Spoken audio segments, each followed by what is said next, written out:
여러분 안녕하십니까? 이슬람 세계 이해하기 4강으로 다시 만나게 되어 반갑습니다. 오늘은 지난 3강에서 마무리하지 못한 제다, 메카, 그리고 어느 선교사 가족의 탈출 이야기에 대하여 말씀드리겠습니다. 사우디아라비아에서 두 번째 큰 도시가 제다입니다. 제다는 홍해의 신부라는 별칭이 있을 만큼 아름다운 항구 도시로 이전에 사우디의 수도였습니다. 이슬람 테러단체 알카에다의 수장이었던 오사마 빈 라덴은 바로 이 제다 출신으로 사우디에서 가장 큰 건설사인 빈 라덴 그룹 가문의 여러 아들 중 하나였습니다. 20만 명의 종업원이 있는 이 빈 라덴 그룹의 본산지가 바로 제다에 있는 것입니다. 알카에다가 지금도 여전히 건재한 것은 빈 라덴 그룹에서 비밀리에 제공하는 막대한 자금력 때문이기도 한 것입니다.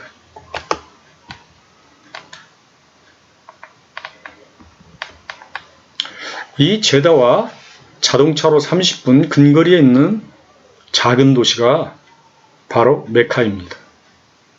사우디는 외국인 노동자가 30%라고 하지만 실제로는 50%가 넘게 거주하며 이들이 사우디 사회의 모든 분야를 이끌고 있습니다. 건설 노동자부터 경찰, 심지어는 나라를 지키는 군인들까지도 외국인 용병들로 가득 채워져 있는 것입니다. 주로 이슬람권에서 온 무슬림들이 대부분이지만 기독교, 힌두교, 불교 등 다양한 종교를 가진 자들도 더불어 살아가고 있습니다. 그런데 이들은 단지 무슬림이 아니라는 이유만으로 많은 차별을 받으며 살아가고 있습니다. 사우디 정부는 신분증을 무슬림은 초록색, 비무슬림은 모두 갈색으로 구분하여 발급해 줍니다.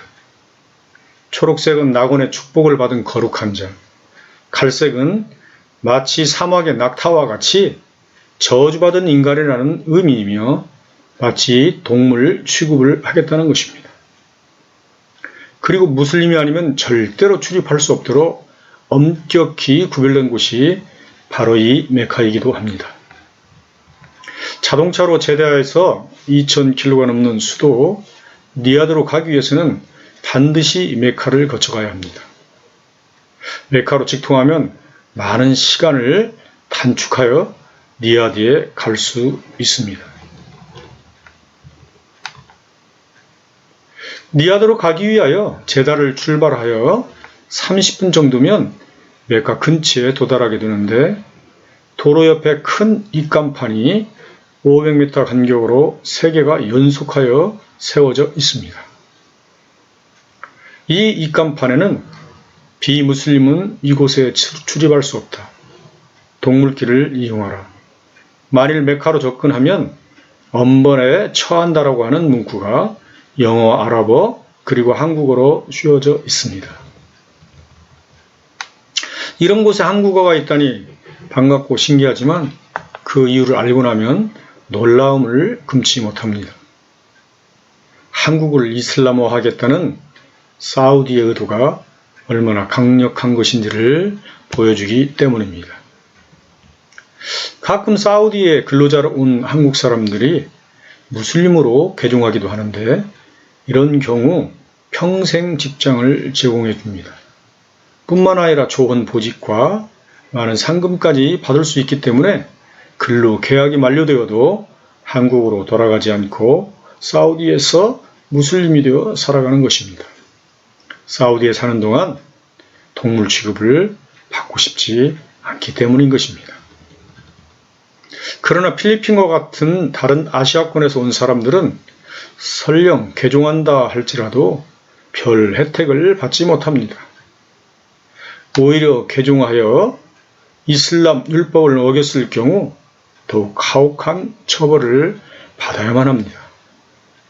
무슬림이 아니라는 이유로 메카를 통과하는 직선 도로를 포기하고 사막과 큰 산악지대의 험준한 사막도로로 우회하여 돌아가야 하는 것입니다. 이 도로를 이름하여 바로 애니멀 로드, 동물길이라고 부르는 이유는 무슬림이 아닌 자들을 동물처럼 대한다는 사우디의 의도가 있기 때문입니다. 비무슬림들에게는 한 발자국도 허용하지 않을 뿐만 아니라 눈으로도 거룩한 메카를 볼 수 없게 한다는 것이죠. 메카는 사막 한가운데 자리하고 있는데 그 사방으로는 하늘을 치솟을 만큼 높은 암석산으로 둘러싸여져 있습니다. 공중부양을 하지 않는다면 도저히 접근할 수 없는 난공불락의 도성과 같은 곳입니다. 그런데 이런 곳을 이중의 철책으로 둘러싸고 더하여서 메카 수비대 군인들이 삼엄한 경비를 서고 있습니다. 어쩌면 이슬람 여인들이 차도르라고 부르는 검은 천으로 자신들의 얼굴을 가리는 것처럼 메카도 역시 모든 타락과 치부를 감추고 신비주의로 포장하고 있는 것입니다. 이런 신비주의를 교모히 이용하여 지금도 수많은 영혼을 메카로 유혹하고 있는 것이죠.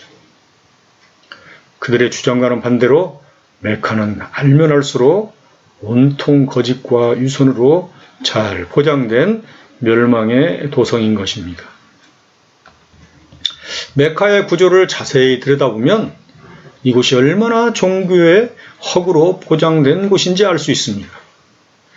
메카는 오직 하나의 입구와 출구만이 존재합니다. 메카의 유일한 입구를 통과하여 안으로 진입하면 사방 어디에서든지 10분 안에 도달할 수 있는 그랜드 모스크가 중앙에 위치해 있습니다. 이 모스크 바로 안쪽에는 카바 신전이라 부르는 검은 암석이 있습니다. 세계에서 가장 큰 이 모스크는 원형 구조이며 쉬운 2개의 출입구를 가지고 있습니다. 오직 사우디 왕만이 출입할 수 있는 문, 여자들만이 출입하는 문, 장애를 가진 사람을 위한 문 등 성별, 신분 계급에 따라서 쉬운 2개의 문으로 나뉘어져 있습니다. 하나의 운명 공동체를 강조하는 이슬람 안에서 이처럼 철저한 신분차별이 거룩한 곳이라고 하는 이 메카에서 일어나고 있는 것입니다. 메카는 이 그랜드 모스크를 제외한 모든 지역이 한마디로 온통 시장통과 같은 상업지구라고 할 수 있습니다. 모스크 주변으로는 세계 최고가의 호텔과 레스토랑들이 즐비하고 온갖 보석으로 순례자들의 주머니를 노리는 보석 가게들과 기념품 가게들로 가득 채워져 있습니다. 여기에 더하여 불결한 물을 거룩한 성수라고 판매하는 장사치들로 가득 채워져 있는 곳이 바로 이 메카인 것입니다. 꿈에도 그리던 메카를 방문한 수많은 순례자들은 어쩌면 평생 모은 재물을 이 메카에서 단 며칠 만에 다 쏟아붓고 가는 것입니다. 메카는 전 세계 19억 이슬람 신자들의 영혼과 재물을 도둑질하는 이 시대 최대의 사기 집단과 같은 것입니다. 이런 메카의 실상을 보고 경험한 무슬림들 중에는 메카 순례 후에 기독교로 개종하는 경우가 빈번히 일어나고 있습니다. 메카 순례를 통하여 평생 목숨처럼 여겨온 이슬람의 허구를 비로소 알게 되기 때문입니다. 저도 이런 사실을 알기 전에는 메카가 빨리 무너지고 무슬림들의 메카 순례가 중지되도록 기도했었습니다. 그러나 이제는 더 많은 사람들이 오히려 더 많이 메카를 방문하고 그 실상을 제대로 목도하고 그리고 무슬림에서 기독교로 돌아올 수 있도록 기도하고 있습니다.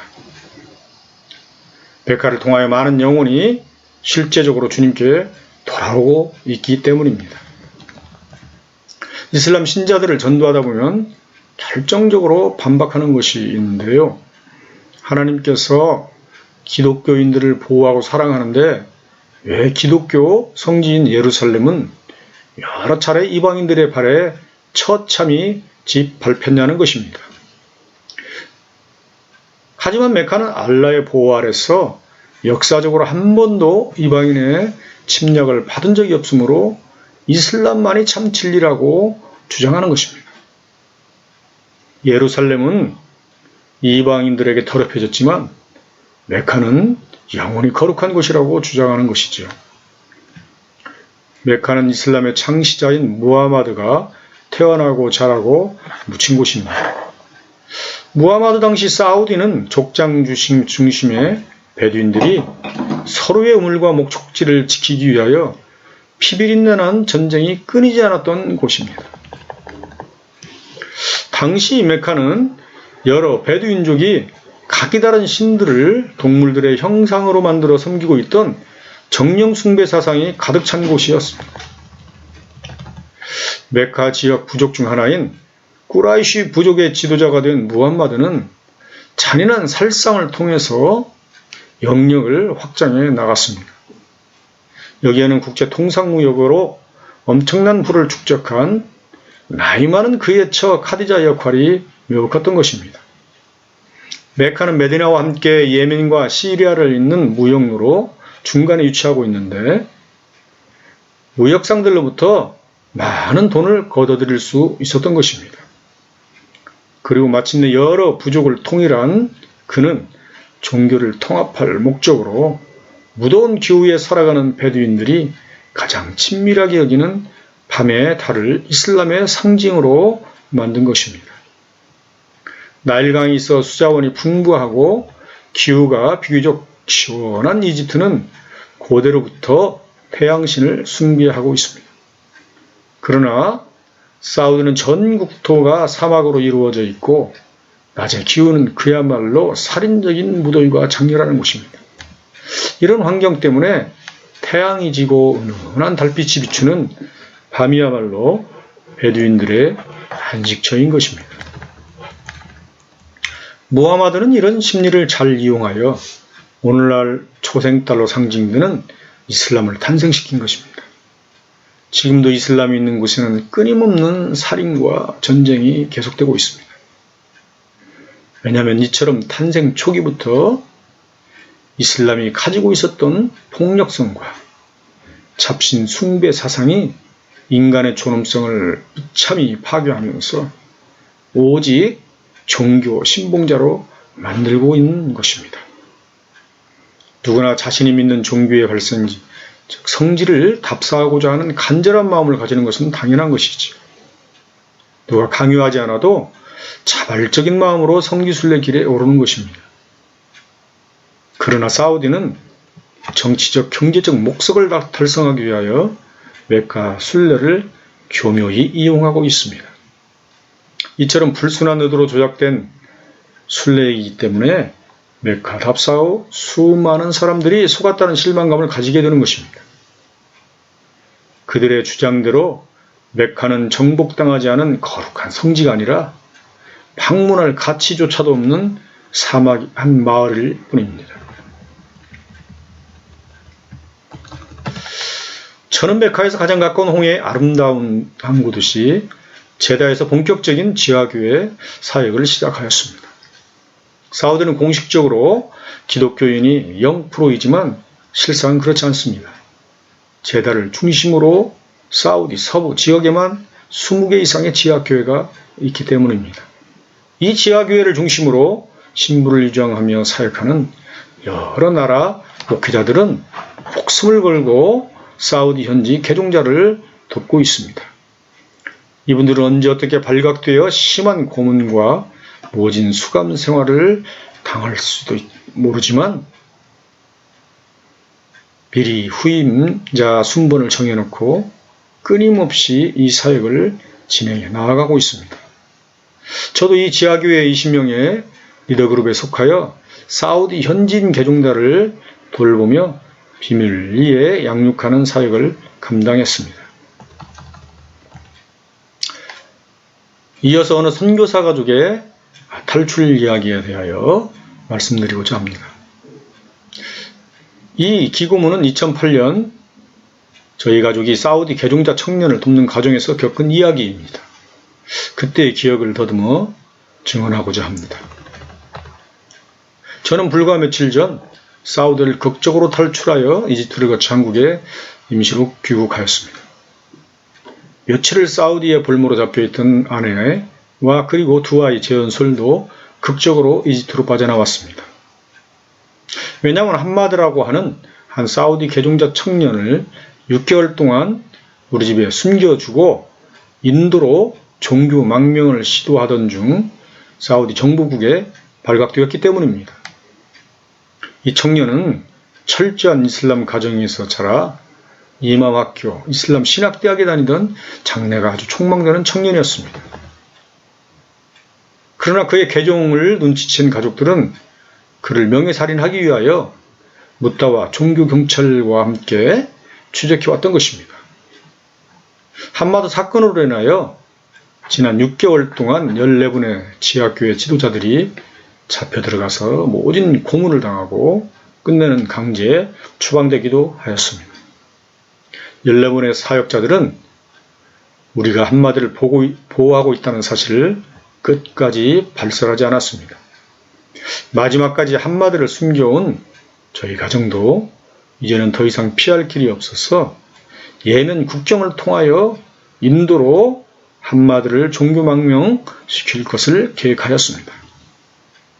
묻다와들은 20일 동안 14분의 교회 지도자들을 좁은 공간에 가두어두고 잠도 재우지 않은 채 발바닥을 때리는 등 야비한 고문을 가하였습니다. 고문의 증거를 남기지 않기 위한 야비한 고문이었던 것입니다. 저는 미국인 사업가의 도움으로 추방 직전에 있던 이분들을 면회할 수 있었는데요.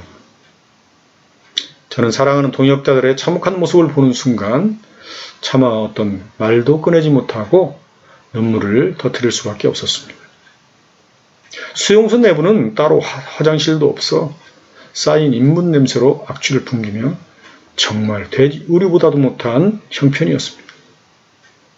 이분들의 얼굴은 차마 눈뜨고 바라볼 수 없을 정도로 일그러져 있었고 뿐만 아니라 몇 분의 사역자들은 이미 오래전부터 정신착란증을 일으키고 있었습니다. 이분들의 육체는 이미 종교경찰에 의하여 무참히 망가졌지만 이분들의 정신과 영혼은 더욱 건강해져 갔습니다. 이런 극한 상황 속에서도 서로가 돌아가면서 말씀을 전하고 기도와 찬송으로 영혼의 자유를 누렸다고 합니다. 저희 가정과 유난히 가깝게 지냈던 인도 사역자가 제 1호로 잡혀갔습니다. 그분은 창살 사이로 저의 손을 꼭 잡고 이런 환경을 경험케 하신 주님을 찬양한다고 고백하였습니다. 그리고 나는 이렇게 추방당하지만 남아있는 지하교회가 계속적인 사우디 선교를 감당해달라고 간곡히 부탁하였습니다. 저는 이 말을 듣는 순간 거부할 수 없는 숙명적인 사명이 제 앞으로 다가오고 있음을 직감하였습니다. 지금 이분들 중 몇 분은 서방 세계에서 사우디의 이런 종교적 핍박을 전 세계에 알리고 있습니다. 저 역시 급한 탈출로 인하여 지금은 심신의 안정을 취하고 있지 못하지만 이렇게 급히 편을 든 것도 사각에 가려진 사우디의 이런 종교적 핍박 상황을 세상과 그리고 우리 조국 교회에 알리기 위함입니다. 함마드의 개종 사건은 사우디의 폐쇄적인 문화적 배경에서 이루어졌습니다. 사우디 정부는 이슬람 원리주의로 국민을 통치하므로 오락과 문화가 전부한 실정입니다. 유일한 문화 생활은 집안에서 TV를 시청하거나 대형 쇼핑몰이나 백화점에 가서 그저 쇼핑을 즐기는 것입니다.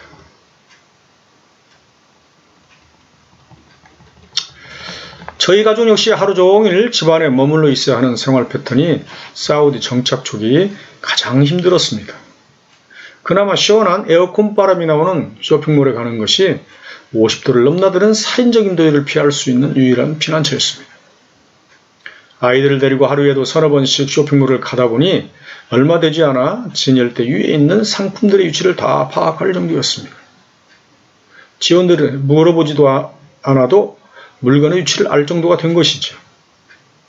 특별히 저녁 시간이 되면 수많은 사우디 사람들이 쇼핑몰로 몰려듭니다. 참 기이한 것은 모든 여자들이 얼굴을 가리고 눈만 내놓은 검은 천으로 된 아바야를 입고 있는 모습입니다. 마치 까마귀떼가 몰려다니는 것 같은 진풍경을 연출하는 것입니다. 그와는 반대로 남자들은 흰 천으로 된 도비라고 하는 옷을 입고 머리에는 빨간 천으로 된 두건을 쓰고 다닙니다. 그렇지 않아도 문화와 오락이 전무한 사우디에서 이처럼 모든 사람들이 의상조차도 오직 검정색 아니면 흰색뿐이니 그 답답함이란 이루 말할 수 없는 것입니다. 이런 문화 속에서 세상 밖을 볼 수 있는 위성 TV는 사우디 사람들의 마음을 사로잡을 수밖에 없는 것입니다. 사우디에서 수신 가능한 전파는 1000여 개가 넘는데요. 이 중 사이프러스에서 발송하는 기독교 채널이 있습니다. 사우디 사람들은 여러 오락 채널을 돌리다 보면 자연스럽게 기독교 방송을 접할 기회를 갖게 됩니다. 물론 사우디 정부에서도 이런 상황을 알고 있지만 공중으로 날아오는 전파를 막을 수는 없는 것입니다. 그리고 큰돈을 벌어들이는 이런 공중전파 사업을 주로 왕족들이 독점하고 있기 때문에 불법이지만 묵인해 주는 것입니다. 이런 면만 보더라도 이슬람 원리주의를 표방하는 사우디는 실상은 물질의 세속주의에 빠져 이슬람을 포기한 것과 같은 것입니다. 함마드 형제의 증언에 의하면 사우디의 많은 젊은 청년들이 공중전파를 통하여 또는 해외여행을 통하여서 서구 사회의 자유로운 운명을 접하고 마음의 문이 열려 기독교 채널에 많은 관심을 보이고 있다고 합니다. 사우디가 워낙 폐쇄 사회이다 보니 한번 서구 운명을 접한 젊은이들은 무조건적으로 서구 문화를 동경하여 사우디 밖으로 나아가고 싶어하는 것입니다. 함마드 역시 여러 채널을 돌리다 우연히 사이프러스에서 송출하는 세트7이라는 기독교 채널을 보게 되었고 이 채널을 통하여 복음을 듣고 성경에 관심을 가지기 시작했습니다. 함마드는 장차 이슬람 지도자가 되기 위하여 임am학교를 다니는 학생이었으므로 자연스럽게 성경과 코란을 비교할 수 있는 비교 종교학에 대한 지식이 많이 있었습니다.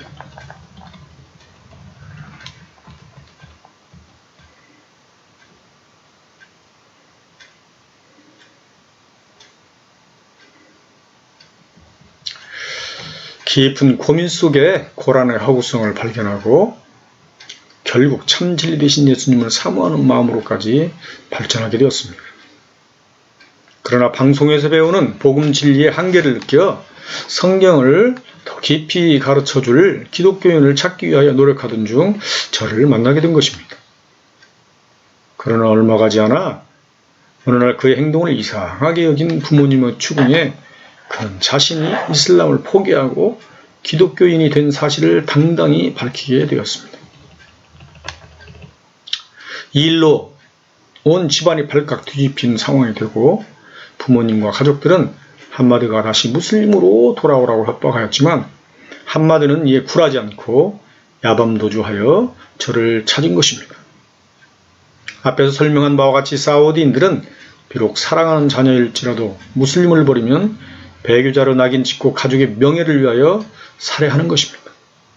함마드 역시 아버지와 사촌들로부터 살해 유혹을 받자 사랑하는 가족의 품을 떠나 개종자의 험난한 길로 들어선 것입니다.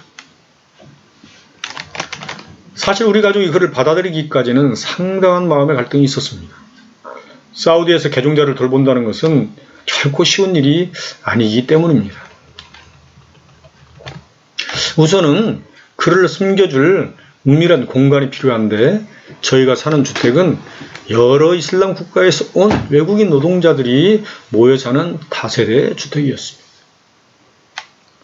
만약 함마드가 저희 집에 있는 것이 탄로가 난다면 함마드는 물론이고 저희 가족도 끝장이기 때문입니다. 그러나 이 문제보다 더 어려운 것은 한참 혈기왕성한 젊은 청년이 빛도 차단된 골방에서 언제 끝날지도 모르는 은둔 생활을 감당해야 하는 것입니다. 과연 그가 창살 없는 감옥에서 언제까지 버틸 수 있을지 걱정인 것이죠. 사실은 한마디를 만나기 전부터 저는 이미 3명의 개종자를 접촉하면서 간접적으로 돕고 있는 중이었습니다. 그러나 이들은 사우디 국적이 아니라 인근 중동 국가에서 온 형제들이었기 때문에 한마디만큼 심리적인 부담이 덜했습니다. 그리고 이들은 가족을 떠나 홀로 사우디에 온 입장이라 신분을 숨기며 활동하기에도 별 어려움이 없었던 것입니다. 그러나 한마디의 입장은 다른 것입니다. 이제 가족의 품으로 돌아갈 수도 없고 다시 이슬람으로 돌아가냐는 한 사우디 어느 곳에도 숨을 곳이 없는 처지가 된 것입니다. 그가 갈 곳은 오직 죽음의 광장 칼라스밖에 없는 것입니다. 저희 가족은 큰 갈등 속에서 절박한 기도를 드리지 않을 수 없었습니다. 그렇지 않아도 제가 개종교와 접촉한다는 사실을 눈치챈 교민들과 심지어는 사역자까지도 저희 가정을 멀리하고 경계의 눈으로 보고 있어 더욱 갈등 속에 빠졌습니다. 그러나 저희가 살겠다고 한마디를 버릴 수는 없다는 결론에 이르고 한마디를 집으로 데려오기로 하였습니다. 사실 저는 사우디로 임지를 정하면서 한 영혼이라도 주님 품으로 인도하겠다고 기도했었습니다. 16억 이슬람의 심장 사우디의 목숨을 걸 각오로 도전했습니다. 그러나 잠시나마 비겁하고 졸렬한 마음으로 갈등했던 것을 후회하면서 주님께 용서를 빌었습니다. 사우디에 오기까지 민다나오 팔라완에서 받았던 한량없는 주님의 은혜를 잃어버리고 잠시 흔들렸다는 사실이 무척 부끄러웠습니다. 더욱이 모진 고문을 당하면서도 지하교회의 조직을 발설하지 않았던 14분 동역자들의 마지막 당부말을 기억하니 제 자신에 대하여 참담함을 금할 수가 없었습니다. 저희 부부는 임시거처에 숨어있던 한마디를 어두운 밤 시간을 이용하여 집으로 데려오게 되었습니다.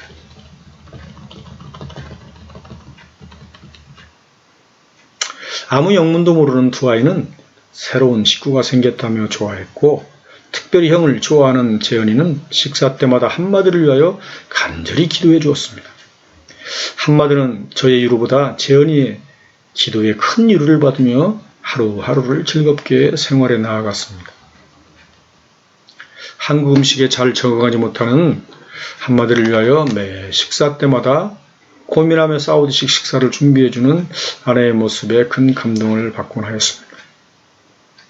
그는 매일 성경을 암송하며 기도하는 일로 보냈는데 어려서부터 코란을 통째로 암기하는 훈련을 받아서인지 성경을 거의 암송할 정도에 이르렀습니다. 저는 하루에도 몇 시간씩 성경을 해석해주고 기도해주면서 그가 진정한 그리스도인으로 성장할 수 있도록 돌보아 주었습니다. 그는 비록 골방에 갇혀 지내지만 성경을 깨닫는 기쁨으로 늘 힘을 얻고 기뻐하였습니다.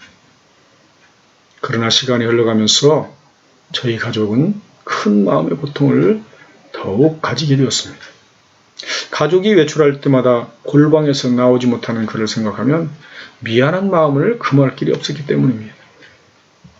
불과 20분 거리에는 사랑하는 가족이 사는 집인데 문만 열고 나가면 친구들과 거닐며 즐기던 동네의 골목인데 이렇게 수개월째 갇혀 지내 있는 것입니다. 예수님이 얼마나 좋으면 사랑하는 가족도 친구도 안락한 삶도 다 버리고 이렇게 힘든 삶을 사는 것일까?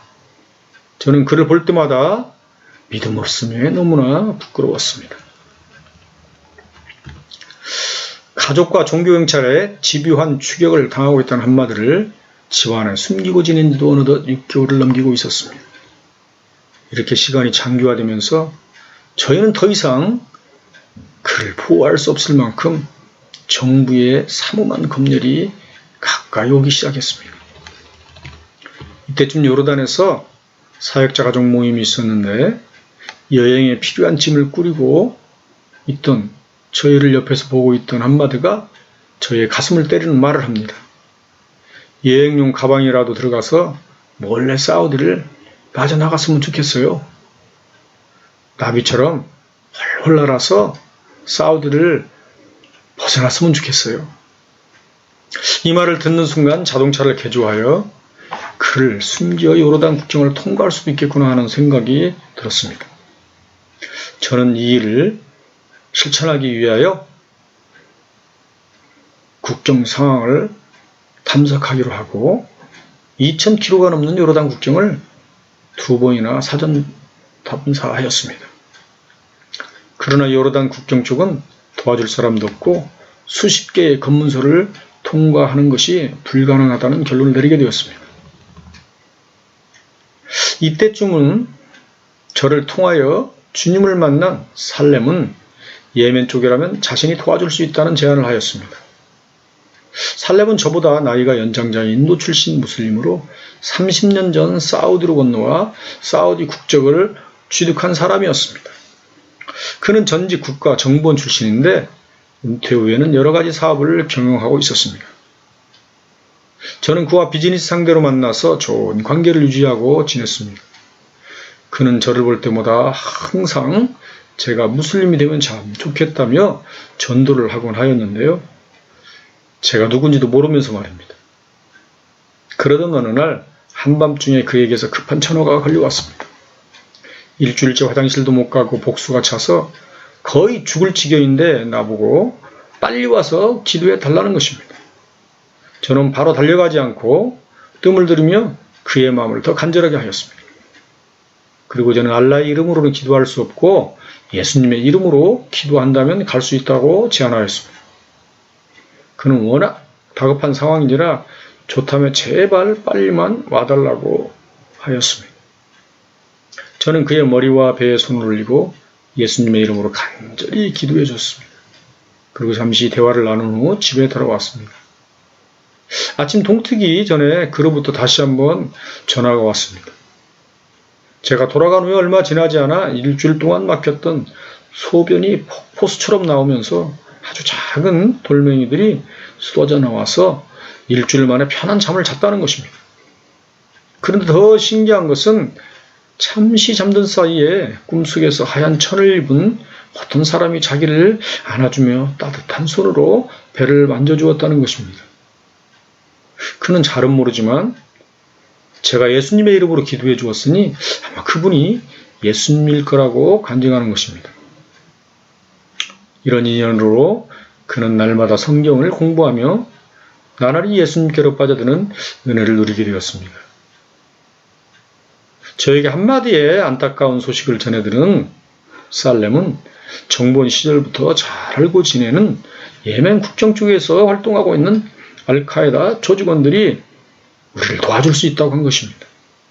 이때 정말 천군 천마를 얻은 기분이었습니다.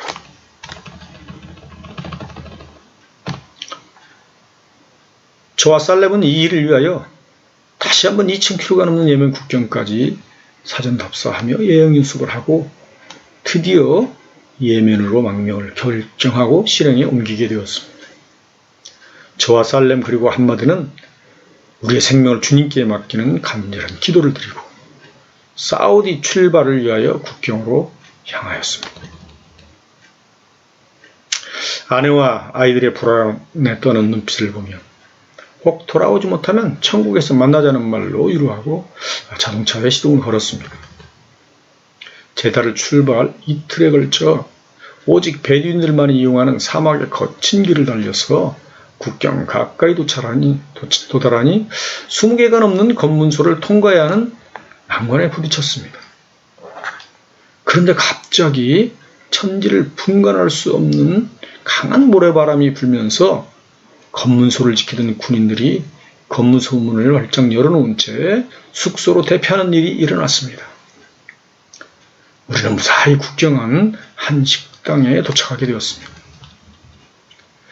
그곳에서 미리 약속한 예멘 출신 알카에다 조직군을 만나 한마드가 국경을 통과할 수 있도록 인도하고 살렘과 저는 다시 제다로 돌아왔습니다.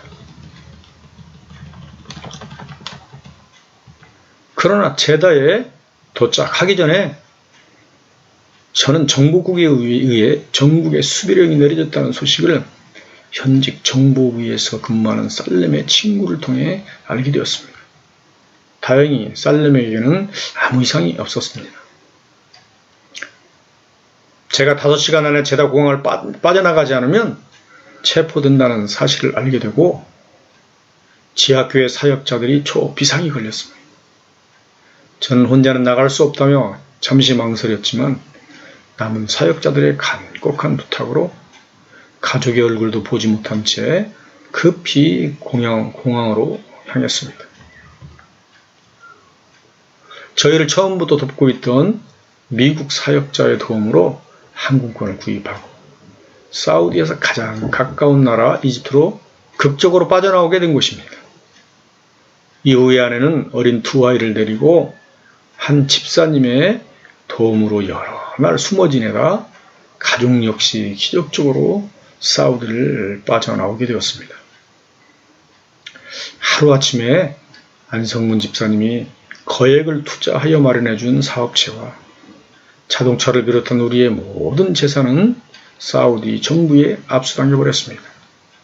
연필 한 자루도 챙기지 못하고 몸만 간신히 빠져나온 2아이는 그동안 키우던 기니피그는 어떻게 하냐며 한없이 울었습니다. 아이들은 이때 받은 충격으로 지금도 마음에 큰 어려움을 겪고 있습니다. 당시 충분한 상담과 위로를 받지 못했기 때문입니다. 이 일은 저 혼자 감당한 것이 아니었습니다. 미국 내 기독교 국회의원의 노력과 신실한 믿음의 동역자들의 도움이 있었기에 가능한 일이었습니다. 그리고 엘카에다 조직원의 도움을 받기 위하여 필요했던 거액의 자금을 선뜻 지원해준 한국교회의 모 교회가 있었기에 저런 귀한 한 영혼을 살려낼 수 있었던 것입니다. 지금 한마디로 인도에서 이슬람의 허구를 알리는 일에 헌신하고 있고 살렘도 인도에서 그의 모든 가족을 구원하고 교회의 신실한 지도자로 주님을 섬기고 있습니다.